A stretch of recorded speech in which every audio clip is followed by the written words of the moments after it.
We are back, and it is Giants baseball, past, present, and future.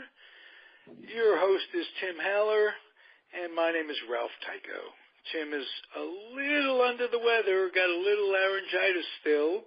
He just off the DL. How are you, Tim? I'm hanging in there, Ralph. I am. I'm grateful to be back. As immediately upon my arrival to San Francisco, things went south with my voice, and as you can tell, I'm still not over this odd sort of dilemma I'm in. But I think for a lot of people, they're very happy right now that I don't have to talk a lot. I missed you on these airwaves. And I'm glad you're better. I'm glad you're recovering, and laryngitis takes a while. As long as it doesn't get to be strep throat or anything like that, you got to watch that very carefully. Well, you're right, and unfortunately, there's nothing, viral about this. It's just one of those things where I think going from very dry conditions and hot conditions to the wet, moist, cool Bay Area, and then back again. Probably wasn't conducive to my voice and my vocal cords. So, okay. So we're gonna. I hear it, and it's not getting any stronger. As you know, it's not like you pitch a lot, you get stronger. Your arm gets stronger. No. But I will say this: a lot of my ex-girlfriends from high school think I sound really sexy now. Yeah, so I sound really hot. Well, that's good. But of course, they're 55-year-old women, Chris. Yes, and they have bad eyesight right about now too. So right. I got that going for me. All those things contribute, and there are how it goes with women. They bury us much sooner, so we become commodities. The older we get, if we stay alive, we're a commodity in the I can't call it the war of genders, but the coming together of the genders. The older we get, yes, yes, and good that we do. And so, staying alive is a big part of it. Let's keep on doing that. So, real quick, because I want to keep it at 30 minutes. This segment in lieu of your voice, I want to quickly pay homage to San Francisco Giant second baseman Grant Green, who hit a home run today, and it was very significant. Yes, he did. It wasn't his first home run in the majors. It was his first home run with the Giants and his first home run in the National League. And baseball's a long season, and if you look at, you could take a lineup at the beginning of the year, and you could say, well, you got Belts, you got Paddock, you got Crawford, and you got Duffy. And all of a sudden you have a few injuries, and guys have to step up. And I think he did it today. I really want to pay homage to the guy. And I'm looking at his online baseball card, if you will. Man is 6'3" and 180. He's a second baseman.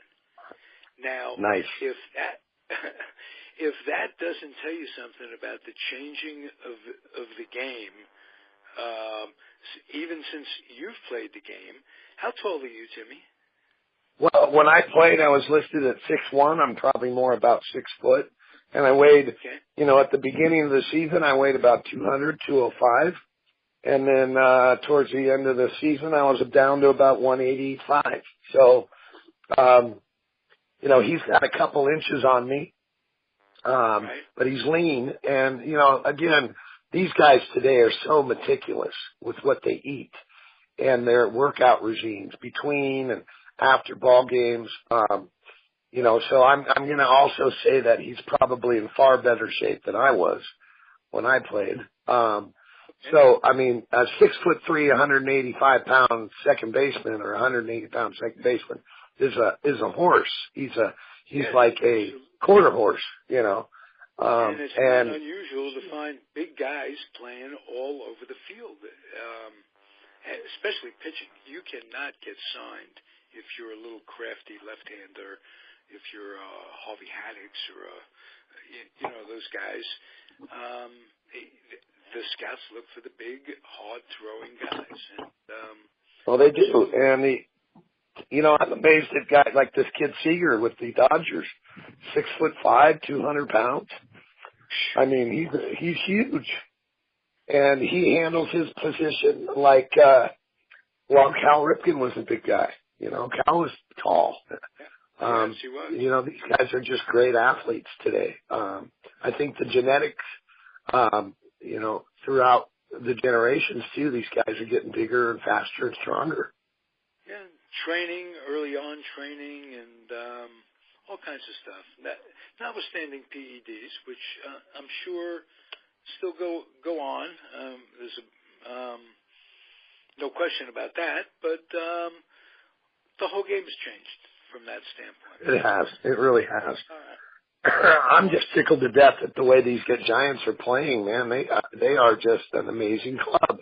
And it really goes to best record in baseball, and there's a very heartwarming story out there. The horse is about ready to come back from rehab. Yeah. Mr. Kane. And how exciting is that going to be? To get his bat in the lineup. And then just shortly after that, we're going to see Panic back and Duffy. And, this team has been assembled and brilliantly navigated by Bruce Bochy and his staff. But it just goes to show you the credit really is it's never exclaimed enough that these guys that work behind the scenes in development and scouting and, those areas, just how good the Giants really are. As a GM, your dad, the late Tom Haller, beloved San Francisco Giant, catcher on the 62 team, and from everything I've learned in our relationship, one of the finest human beings ever to play the game. I mean, what can you say about a guy who early on when he was signed, when he came into baseball, took his money that he received, and he returned it for scholarship money to the University of Illinois, where he was a star quarterback in his time. And just a wonderful family you're from. You're blessed. So he's the GM of the Giants, and I want to talk to you about the working relationship that the GM has with the scouting director and the player development director.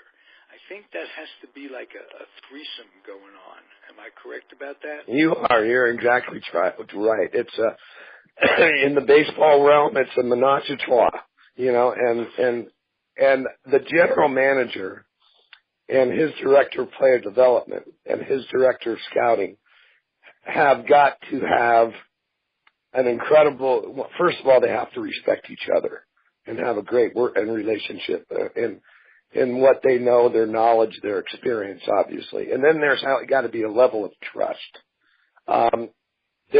When you get to this level of executive, you have to throw aside favoritism or I really like that kid. I'd like to see him. It comes down to wins and losses. And they've got to look for the best talent in the best situation that's most conducive for success with these guys. And Timmy, is that not the most difficult thing to do, to throw away your personal prejudices one way or the other, your feelings, your hunches, for things that are more substantial? Your likes, if you like a kid, if you don't like a kid, and how much liking a kid or not liking him for the right reasons, does he hustle? Is he extending himself? Is he a good kid? Right. Right. And personality, too. It's a matter of how do they conduct themselves? Are they well liked by their teammates? Do they behave when they're off the field? All of these things are criteria, that you don't have a stat sheet on, Right. And there's so much subjectivity to the expression, for instance, team chemistry or lack of team chemistry? Does team chemistry come as the result of winning, or does team chemistry have to be there to win? Now, that chemistry, you don't have to like each other to be pushing the cart in the same direction. Vis-a-vis the Oakland A's when... Yeah, exactly. Great example. But they hated each other, but they had this a more important hatred going on for Charlie Finley, so they could come together as a team, to either stick it to Finley by winning or, whatever it is that goes on with 25 guys over 162 games and traveling and hotels and this and that, and lend your expertise. You played minor league ball. Let's face it, Timmy, you'd have been a major leaguer.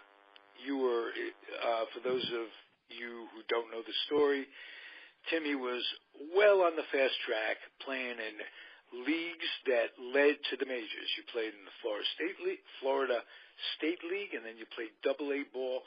You get to AA, next step is the bigs. And pretty much, yeah. Yeah, and you had it all going, and tragically you were hurt. But you can speak because you played professionally and because you're around your dad and the Giants and on the big league level, you may be able to speak to this idea of, in my head, of as a fan, an outsider, if you will.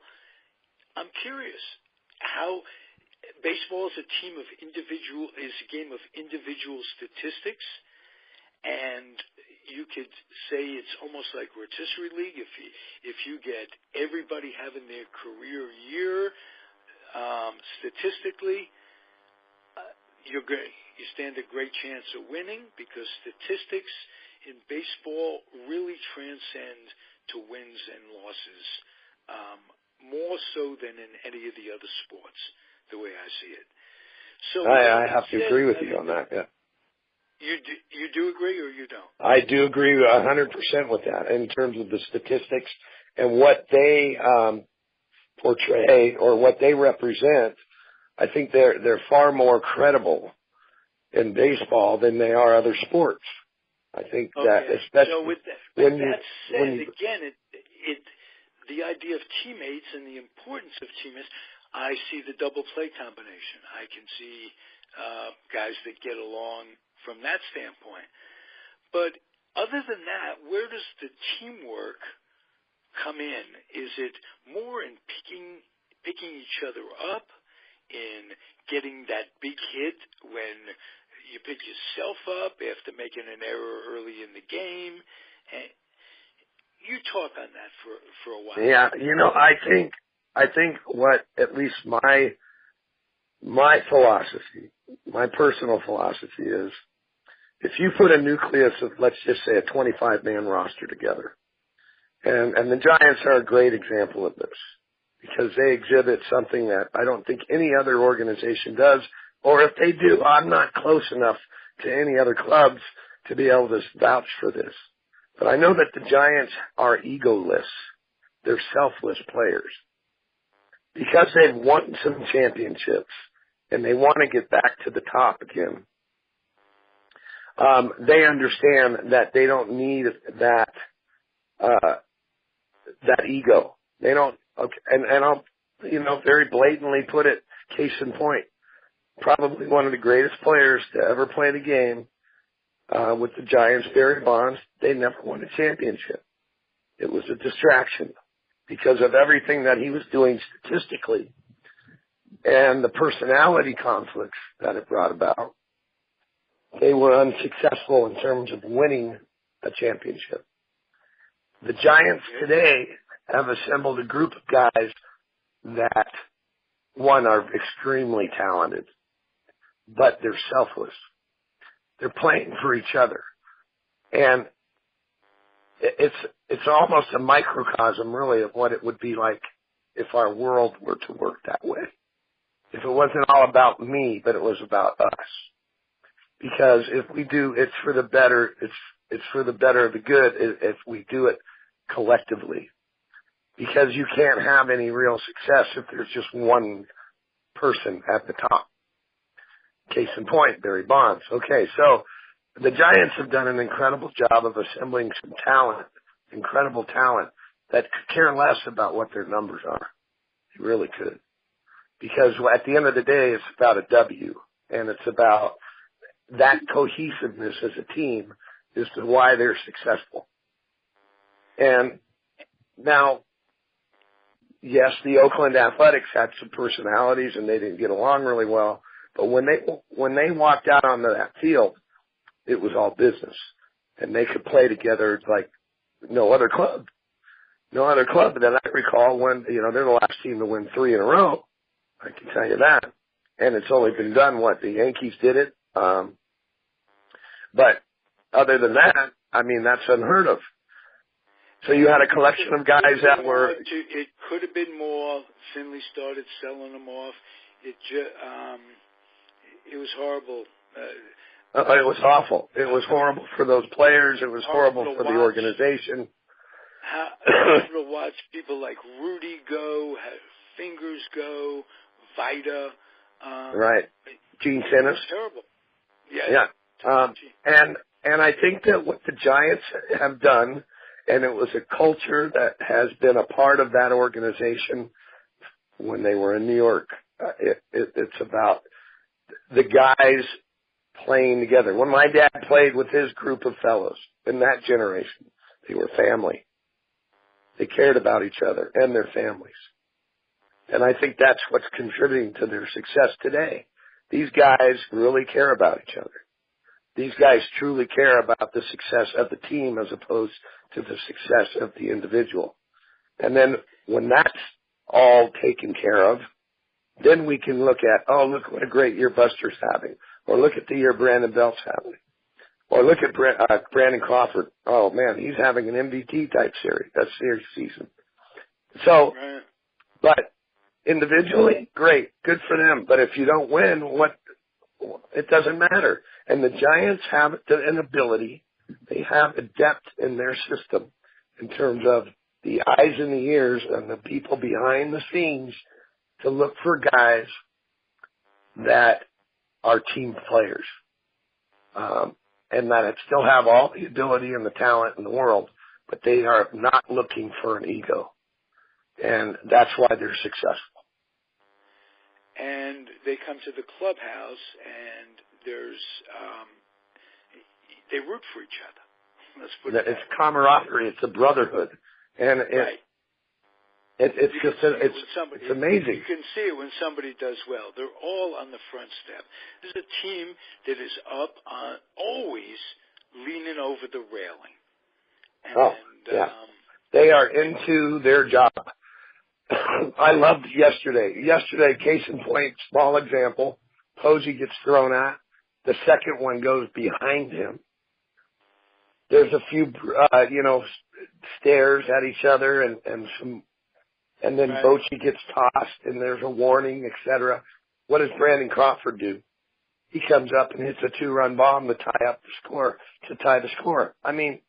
These are things and that's exactly what they needed to do. That's what they wanted to do, and that's what they did. And that's why they're so good. That's why they're so darn good, because one guy's going to pick up the other one. And if you don't let sleeping dogs lie. John Noche, my coach at San Mateo, college at San Mateo, used to say, you guys go out there and just beat them. Don't get them riled up. Don't rag them. Just play your game. Don't say a word except to boost each other up. And we were successful. We were always successful. John Noche assembled talent and teams that were phenomenal. And it's the same philosophy. You let sleeping dogs lie. Don't get them riled up. Don't give them a reason to want to show you up or to beat you. Just go out there and beat them. And that's what the Giants do. And the minute Posey got on third. If a team is strong up the middle, as you well know, it makes all the difference. Crawford makes a play today. He was positioned almost at second base to begin with, but he showed some range. He made a play behind the second baseman and threw a guy out today, one of the most amazing plays I've ever seen a shortstop make. And he gets very, very little press, very little acclaim around the league. And that's something I don't understand. Well, you know what? I'll tell you what. The guys that he plays with and against, his peers, they know how great he is. I don't think the Giants really care if they get a lot of press or a lot. You know, if you watch a game of the week on ESPN or Fox, and whoever the Giants are playing on that particular game, the other club is getting a lot more attention. I don't know if you've ever noticed that. The broadcasters ignore the San Francisco Giants. They don't, and that's, you know what? I bet you those guys could care less. They're probably happy about it. They do not like that exposure. They don't want to be, you know, and I'll tell you, Brandon Crawford could care less whether or not the media and the rest of baseball or the rest of the fans in baseball know who he is, because his peers and his teammates know just how great he really is. And that's what matters to these guys. And that is really all that matters on a team that's clicking along. And that's the good chemistry. But, you know, the case has been made where sometimes winning decides the chemistry, and sometimes chemistry decides the winning. Have you ever been around a team that really just intrinsically didn't get along? They weren't particularly close, this, that, and the other thing. Then they start winning, and that changes. Is that... that, you know what, and that happened with me. I would have to say in Birmingham, Alabama. You know, we were young, we were talented, we were vocal, we were cocky, and we got out of the chute. We weren't doing too good. I think we were 7-14, so we were at like playing 333 ball. And then all of a sudden we went on a little run and we won about 10 or 12 in a row. And we began to like each other because we started to respect our abilities instead of thinking that it's a one-man show, like it's all about me. Because when you're at that level, you're waiting to get a shot. You want to get a call. And in a way, the competition is some of your teammates, too. It is. It is. It absolutely is. Position on the team, or how quickly you go up the ladder, or how you're ranked as a prospect, or whatever. So, right. You know, so there is that internal competition amongst the guys. But boy, when you're winning, everything is better. Everything is. Even the hot dogs are better. You know, I mean, when you win, you forget about all that little stuff. And Timmy, are the baseball Annies better when you win, or the slump is better? Well, you know, I'm going to take the fifth on that. We can't talk about that on the air. Okay. I don't know where that question came from. It's just my... It came from the mind of Ralph Tyko. That's where it came from. Unzipped mind of Ralph Tyko. Keep them wet, but keep it dry, whatever you do. You know, keep your dreams wet, keep your humor dry. And yes, keep on sir. keeping on. That's very important. The keep on keeping on thing is important. Baseball is a microcosm of life, and it could have been that you got hit by a car. You were an accountant and got hit by a car. It's the ups and downs of it are just exactly the same in baseball as in life. It's how you come Absolutely. back. When you're down, it's how long does it take you to get back up? And do you get back up? And, you know, we're a country, we get a lot of second chance, we give a lot of second chances and stuff. But as people, we root for those who want to keep on keeping on. And you really do. The ones that keep trying, they get up and they dust off their pants and they keep trudging forward. Those are the ones that you really, man, you just really admire, you know. Right. And they're the ones that are passing it on to their kids. They're giving their kids the attitude that you can't quit. You can't just be giving up for giving up's sake. No, you can't give up. You can never give up. You know, Jim Valvano said it best. Don't give up. Don't ever give up. And as long as we're still breathing, and as long as we still have some of our faculties, we've been given a gift that gifts that are to be used and utilized. And by our behavior and our actions, that inspires other people to do the same and become like-minded. And if we can get all on that same page, because we all have a bad day. We all have had bad weeks. Some of us have had bad years. But if we keep plugging away, you never lose the hope and the faith in what you're trying to accomplish. Once we give up, in a position of being successful, of when the good things come along, to be there to recognize them, to jump on opportunities, and to appear as if you care, to appear as if you're up, to appear as if you're not a drudge. That makes a big difference. Keep your neck and shoulders erect and back, and they can kill you, but they can't eat you. No, so, you're exactly right. So I think that in the case of the Giants, their nucleus, their whole being is about winning, and they could care less about what they're doing individually. And that's why they have the best record in baseball. And that's why they've been the best club in baseball for, I don't even know the years, but from a winning percentage aspect. That's why guys want to come play for them. Guys want to come play for the Giants. Right. And they want to be a part of that atmosphere. And it's a beautiful thing. Look at Kevin Durant. Look what the Warriors are starting to develop. A family atmosphere. Kevin Durant could have gone to play anywhere, probably. They had 6 guys. This is what I admire about the Warrior family. They took 6 guys back east to sit with Kevin Durant and tell him that he's wanted. That's kind of nice. And it wasn't just the big execs who were going back with the cigars, we'll take you out to dinner and, this, that, the other thing. It's the players themselves. And so hats off to the Warriors if you're in the Bay Area. Absolutely. And I think that they're taking some notes from the Giants. I really believe that. And there's a close relationship between ownerships. And I appreciate that as a fan. I'm grateful for it because it's my hometown. I don't see any other organizations in other urban areas doing the same type of thing that's going on there. Right.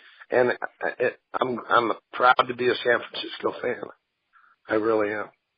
That's not, and I'm proud to be a San Francisco apologist.